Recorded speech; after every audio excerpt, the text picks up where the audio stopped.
Guys, just remember whenever the player approach the knight, I mean the enemy, the first things to do by the enemy is to approach the player, and then when he arrive at a certain distance, the the knight must stop and start to play the attack animation.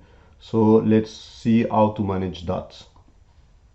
So let's return to our enemy script, and we have to define a new float variable, which is the minimum distance to attack the player. I call this minimum distance the aggro range, and I set a value to 2. Then let's manage this aggro range variable. So guys, inside the enemy movement method, we have to add some line of code. So the first line of code is the if statement, which said if the distance between the enemy and the player is inferior of 2 meters, I mean the aggro range, we must ask to Unity to stop the movement of our enemy. So this is why I set the speed variable to the value of 0. Sorry guys. In that manner, there is no movement for the enemies. And then guys, we have to play the attack animation. This is why I set the is attacking parameter to true, and I stop the idling and walking animation. So guys, if the distance between the player and the enemy is bigger than aggro range, I mean, this is why I wrote a else statement.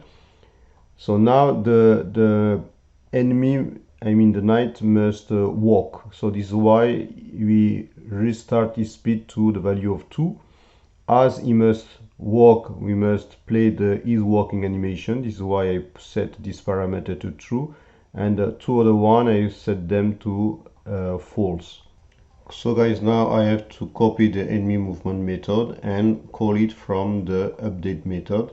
This is this line of code, and you can see I wrote a new method, which is the flip method, which help the enemy to always see the player. So guys, here is the flip method.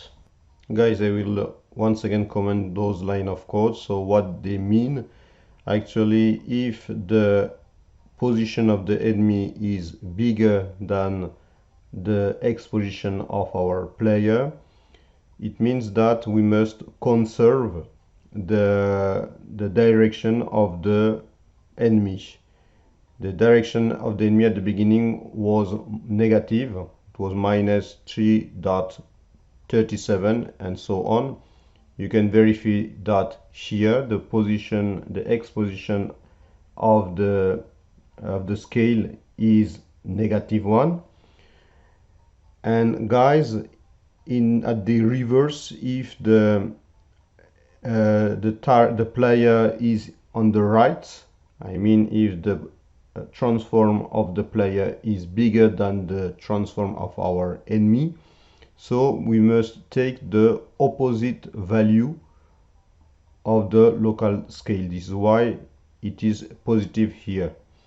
So what does it mean clearly, guys? It means that if we jump, so we have the player position bigger than the enemy position, so you can see now that the enemy has changed his direction, and now he's seeing at the right.